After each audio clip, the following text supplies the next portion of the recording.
penting bagi kita untuk mendapatkan iktibar daripada apa yang akan disampaikan nanti. Dengan tidak membuang masa lagi, saya persilakan Ustaz Faisal untuk menyampaikan tazkirah pada pagi. Dipersilakan Ustaz. Assalamualaikum warahmatullahi wabarakatuh.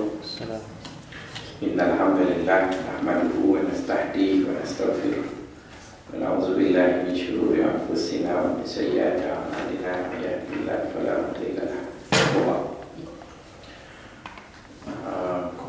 Saya minta maaf terlebih dahulu, otak saya sepadu dah berhenti lah. Saya baru balik MK pasal kurikulum anak-anak kita di sekolah. Dalam MK 10 hari itu 3 orang ahli berkuasa MK masuk ICU darah tinggi seorang mati sebab kementerian nak siapkan kurikulum. Dia suruh kita orang siap dalam masa sepatutnya sebulan, itu siap 10 hari. Jadi kita kerja pagi sampai pukul 12 malam, pagi 12 malam. Saya pun dah bingung lah. Wujud saya tak masuk hospital lah. Jadi bicara kita pada pagi ini tajuknya berkait dengan Rasulullah, apa yang disebut oleh Ustaz Imamuddin tadi, iaitu bagaimana menjadi penasihat model Rasulullah.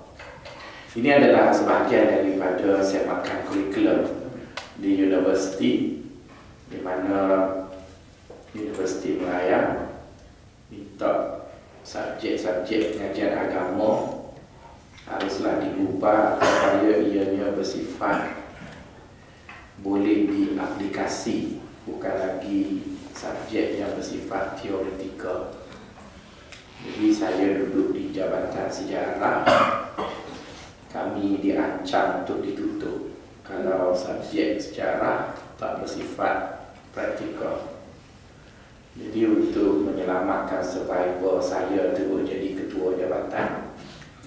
Kalau tidak jabatan ditutup, tak boleh jadi ketua lah saya. Kalau tak jadi ketua, hilang 1,500, hilang parking lot, macam-macam lah. Jadi untuk mengekalkan yang tutup, maka kami terpaksa sekali lagi pergi bengkel, review balik. Jadi di antara perkara yang review ialah apa yang saya sendiri mengajar dalam 15 tahun, iaitu sirah Rasulullah SAW. Jadi sirah itu di review balik, maka di universiti diajar sirah Nabi dalam bentuk how to use, bukan what to know. Bukan untuk tahu, sebaliknya untuk guna. Jadi bila sebut untuk guna, maka adalah tajuk-tajuk yang dikubal supaya sirah tadi kita belajar dia, kita boleh guna dalam hidup, bukan sekadar begitu ya. Maksudnya apa yang Ustaz Imamuddin baca tadi betul semuanya, tapi kat Mesir Melayu tak laku. Sebab dia kata Nabi beranak hari Isnin, apa dapat? Dia semuanya hendaklah boleh dijual. Jadi kalau tak boleh dijual, tak akan ditawarkan. Sebab kerajaan bagi duit kat universiti, dia suruh bayar balik.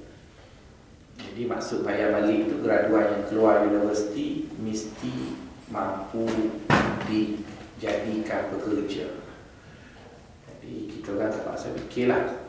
Jadi yang keluar degree pengurusan muamalat, tak apalah jadi pegawai bank. Keluar jadi ekonomi Islam, okeylah. Bila keluar jadi BA sejarah Islam, ditanya nak jadi apa? Jadi kami kena fikir macam mana student kami tu boleh kerja. Sebab student kalau tak boleh kerja, dia demo. Dia demo naik kerajaan. Jadi saya pun gitulah lebih kurang. Jadi bila diminta begitu, buatlah silibus tadi. Jadi sebahagian daripada silibus saya inilah tajuknya, iaitu bagaimana menjadi penasihat yang baik ya. Okey tuan-tuan, ada 4 perkara besar yang akan dibincang pagi ini. Pertama sekali, kenapa kita perlu memberi nasihat. Ya. Kita perlu memberi nasihat kerana agama itu sendiri ialah nasihat. Nabi sebut ad-dinun nasihah. Agama itu nasihat. Jadi berarti tidak ada seorang pun yang boleh mengatakan saya ingin berkecuali dari memberi nasihat. Semua kena terlibat dengan nasihat. Kita nak ke kita tak nak, bagaimana kita ingin sebagai seorang Muslim yang praktis ajaran agama kita. Yang antara cara mempraktiskan agama ialah memberi nasihat. Maka sebab itu Nabi kata ad-dinun nasihah, agama itu nasihat. Kemudian orang bertanya balik pada Nabi, qila liman, nasihat itu untuk siapa? Maka kata Nabi, lillah wali rasulihi wali a'immatil muslimina wa ammatahu. Nasihat itu untuk Allah, untuk Rasul, untuk pemimpin orang-orang Islam dan semua orang Islam. Jadi berarti keterlibatan kita sebagai pemberi nasihat adalah keterlibatan yang tidak boleh dikecualikan. Jadi itu yang pertama sebab kita kena bagi nasihat. Yang kedua tuan-tuan, kita perlu bagi nasihat ialah kerana para nabi itu adalah nasihat. Jadi kalau tuan-tuan dan puan-puan baca Quran, tuan-tuan bacalah pasal cerita Nabi Nuh ke, tuan-tuan bacalah pasal cerita Nabi Hud ke, Nabi Saleh ke, hatta pasal baginda sallallahu alaihi wasallam dalam Quran, tuan-tuan akan jumpa dengan ayat uballighukum risalati rabbi wa ana lakum nasihun amin. Kita akan jumpa dengan ayat, iaitu wahai umat-umatku, aku menyampaikan risalah Tuhanku dan aku adalah penasihat yang amanah. Maksudnya semua Nabi mendapik dada, semua Nabi mengaku mereka itu penasihat. Cuma ayatnya kadang-kadang isim fa'il, nasihun amin, kadang-kadang fa'il mudhari', ballikum risalati rabbi wa ansahu lakum wa a'lamu minallahi ma la ta'lamun. Tapi yang penting perkataan nasihat itu disebut begitu. Jadi oleh kerana para nabi itu tuan-tuan, sifat mereka ialah sebagai penasihat, maka itu menunjukkan bahawa menasihati itu suatu yang penting dalam hidup kita. Dan yang ketiganya tuan-tuan, kita perlu memberi nasihat kerana kita sudah ada wibawa untuk beri nasihat. Sebab kita sudah dianggap atuk. Apatah lagi kalau datuk atuk. Sebab kita ada cucu, kita ada menantu, kita ada orang yang kita sayang. Jadi bila kita ada orang yang kita sayang, kita perlu nasihati mereka supaya mereka tak masuk neraka.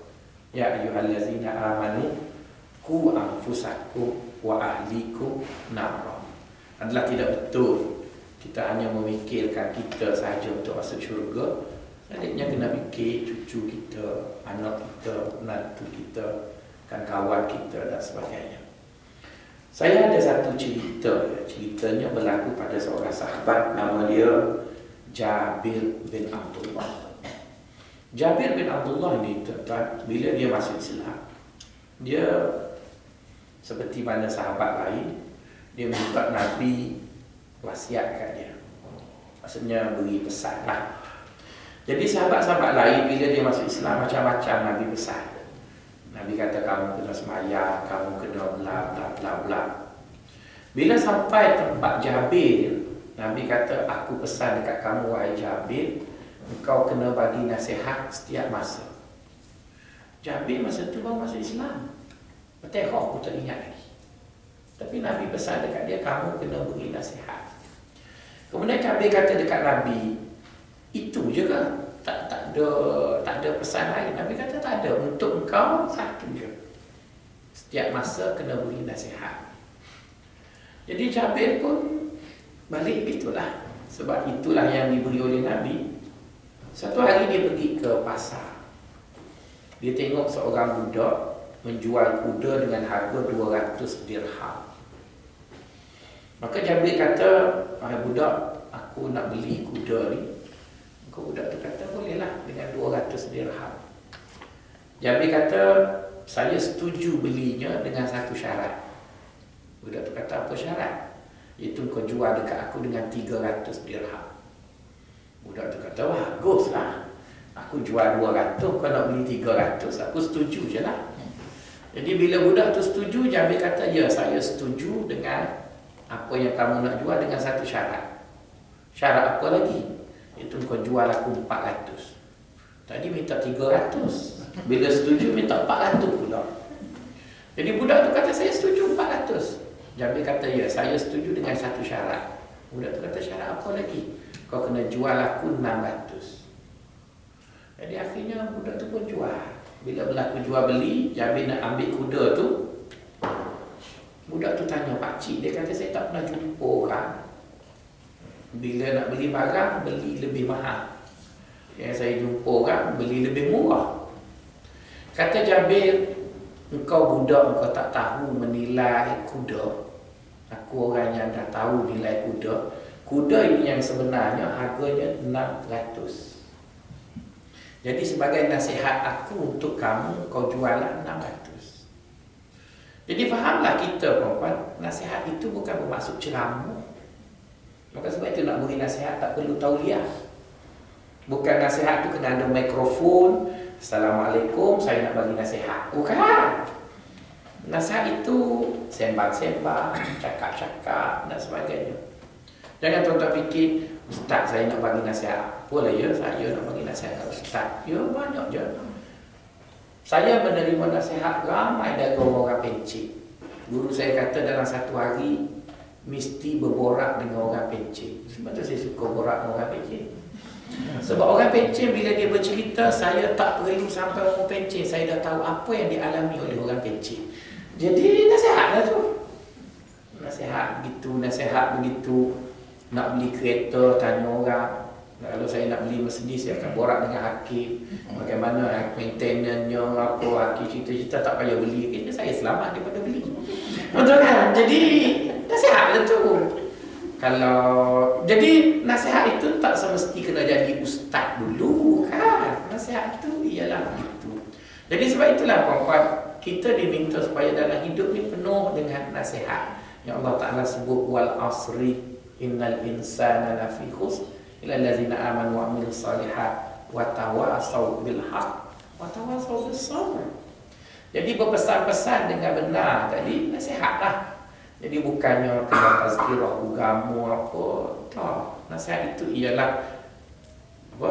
Nombor 2. Itu nasihat. Menyampaikan kebaikan kepada orang yang kita sayang dengan cara kasih sayang. Jadi bila kita sebut menyampaikan kebaikan, bukan semesti bercakap. Adakala nasihat itu tidak dengan cara bercakap pun. Jadi dia tidak semesti kena bercakap. Kalaulah kena bercakap, berarti orang bisu tak boleh nasihat. Kawan saya pernah kahwin dengan seorang perempuan bisu. Bila ditanya kenapa dia benci orang perempuan bebek, jadi bini dia tak payah bebek lah. Tapi bebek juga, dia bebek dengan tangan lah. Jadi sebab bebek bukan berarti dengan mulut, bukan. Jadi dia nak sebutnya tentang nasihat bermaksud menyampaikan kebaikan.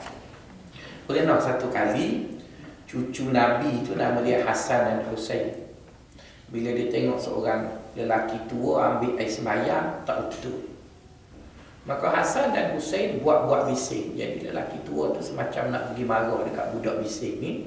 Maka sampai dekat situ, Hasan kata, pakcik, ni adik saya Husain ambil air sembahyang tak betul.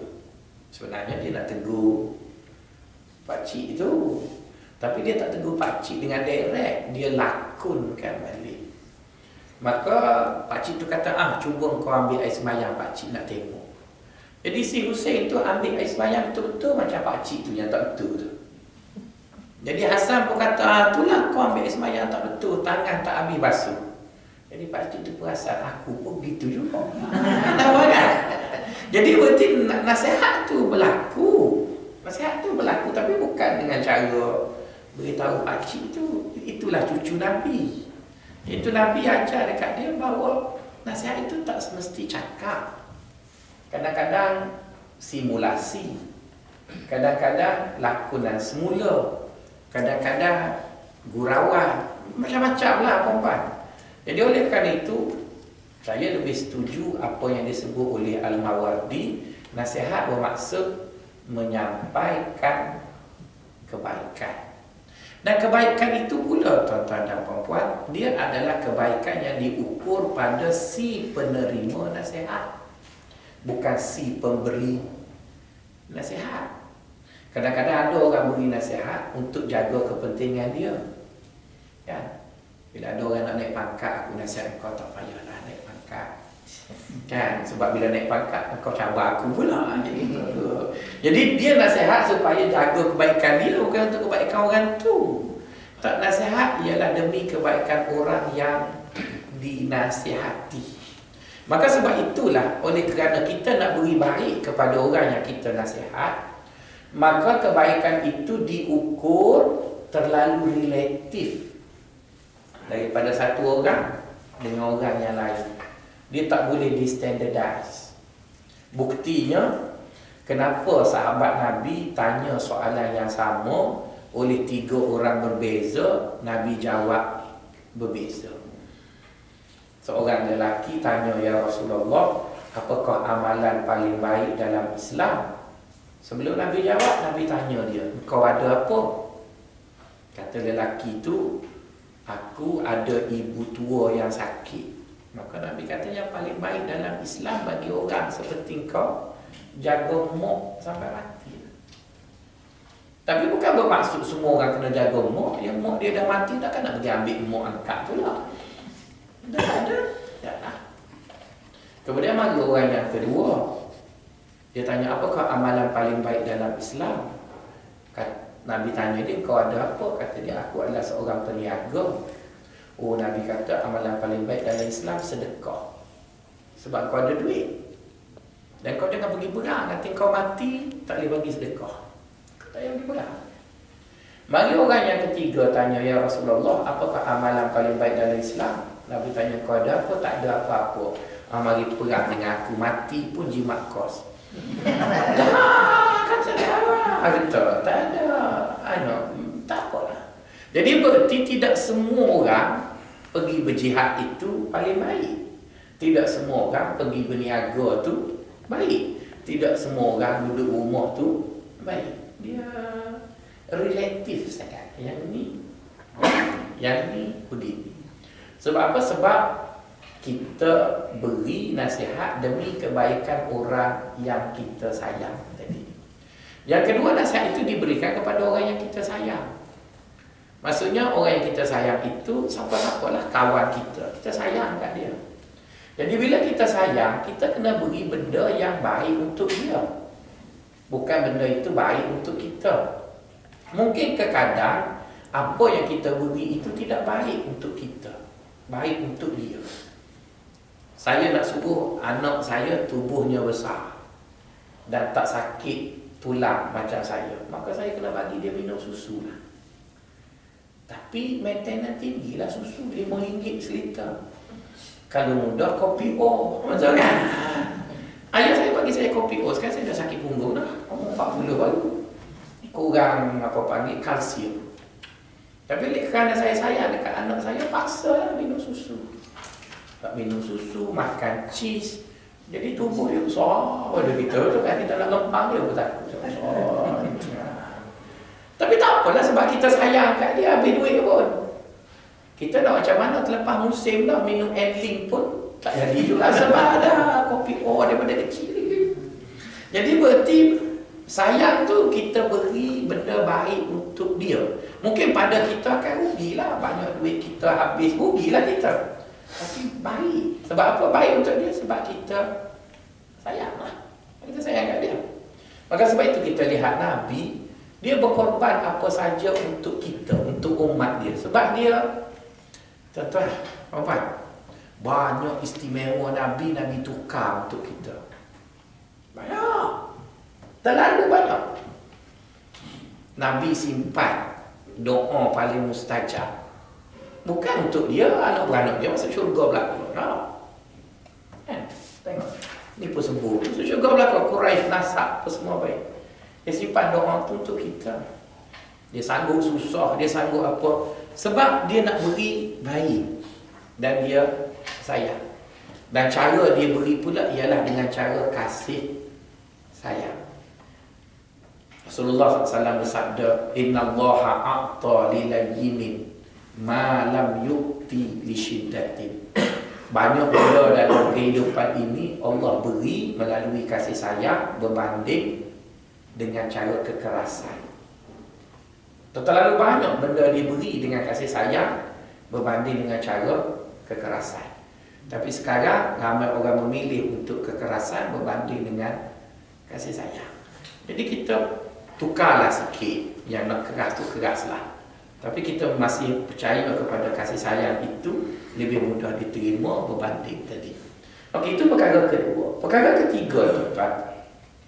Bila kita nak nasihat orang, bagaimana harus kita tengok orang tadi? Bagaimana kita harus tengok orang? Dulu, tuan-tuan, saya tak pernah pergi kursus, dia panggil grafik. Bila pergi kursus 2-3 kali pergi kursus grafik, baru saya tahu bahawa tengok gambar ni dia banyak angle. Ada tengok mata ikan. Lain tengok mata ikan. Mata helang. Kan ada gambar yang kita tengok pula gitu. Ada gambar yang kita tengok gelap begitu. Betul kan? Maka baru saya faham, patutlah bila saya duduk di cermin rumah saya nampak saya kurus. Kenapa cermin yang saya beli kat rumah tu dia jenis bila kita duduk kat situ dia nampak kurus panjang. Tapi bila mari cermin kat bilik air Petronas ni saya nampak pendek. Saya takut tau masuk tandas tadi, masuk tandas surau ni. Saya masuk Allah Hakim, saya betul besar saya. Cermin tu tak menjadikan orang takut nak makan. Dia jadi tapi bila saya duduk kat rumah saya nampak sleep. Padahal dah bertukar daripada 36 ke 40 lah. Tapi berasa sleep sebab cermin tu. Jadi berarti sama jugalah bila kita nak nasihat orang, kita kena cari angle mana kita nak tengok orang tu. Jadi oleh kerana orang yang kita nak tengok tu kita sayang. Betul kan? Kita pula nak beri dekat dia baik. Lepas tu pula caranya cara kasih sayang. Jadi angle yang paling baik untuk merealisasikan definisi nasihat ialah 3 angle. Pertama sekali kita kena ingat manusia tu asalnya baik. Kita bukan Kristian, kan? Kristian kata manusia tu lahir itu dosa. Kita tahu manusia lahir itu baik. Ma min mauludin yuladu alal fitrah. Jadi oleh kerana manusia tu dilahirkan baik, maka jahat yang ada pada manusia itu sifatnya arid. Arid ni maksudnya bukan hakiki. Arid ni macam mudah tuan-tuan puan-puan nak faham. Arid ni sukun. Maksudnya mat itu bukan hakiki. Dia mat asli itu hakiki. Jadi berarti jahatnya manusia bukan kerana dia jahat. Jahatnya tadi kerana benda tu baru datang. Jadi bila benda tu baru datang, maka dia boleh dibuang. Dia bukan hakiki. Dia mendatang. Sebab hakikinya manusia itu adalah baik. Kalau manusia itu jahat, takkan Nabi sebut ma min mauludin yuladu alal fitrah. Mana-mana manusia yang dilahirkan dalam keadaan fitrah. Baiklah. Yang kedua, manusia itu jahil. Jadi berarti bila dia buat satu benda yang tak betul, kita kena beranggapan dulu bahawa dia buat tak betul tu kerana dia tak tahu. Kerana dia tak tahu. Bukan dia buat tak betul kerana dia saja nak buat tak betul. Kena beranggapan dia tak tahu lah. macam masak lah, ya, macam masak.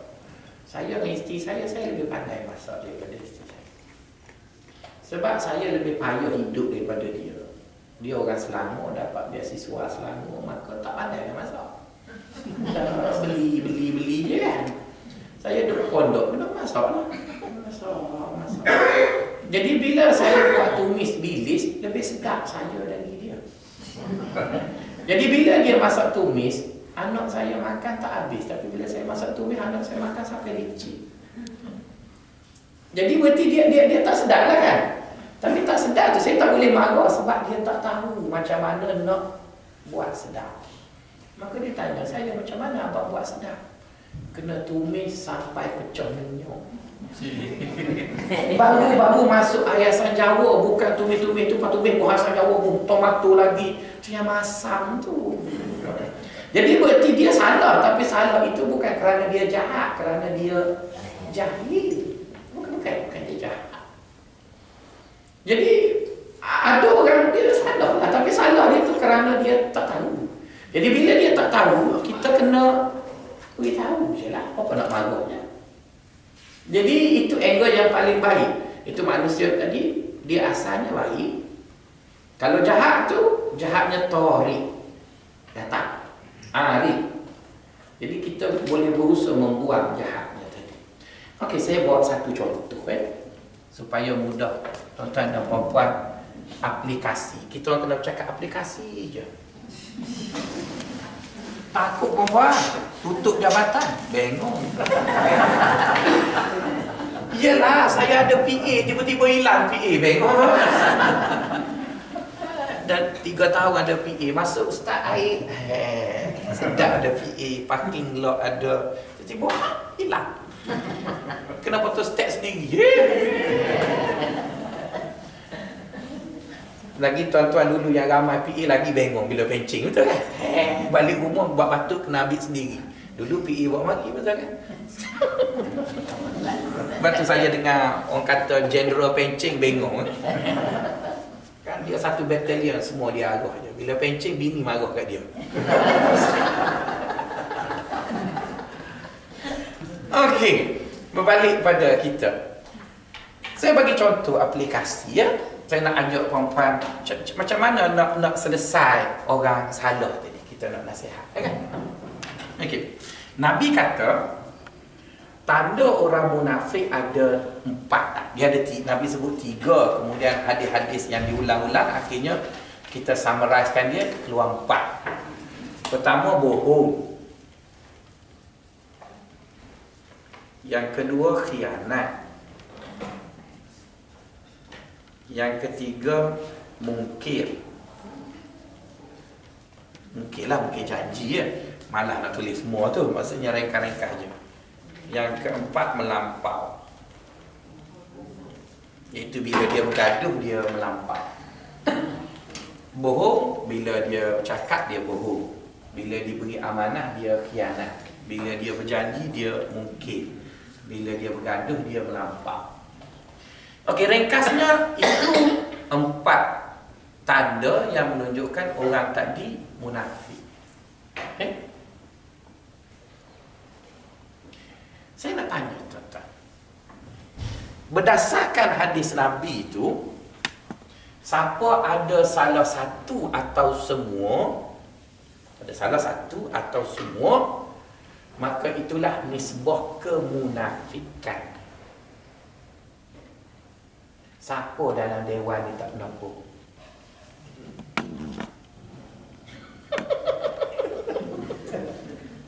Jadi berarti munafikkah kita? Ada pula. Kata kan bila kena atas kepala sendiri. Tapi bila kata ke orang sedap.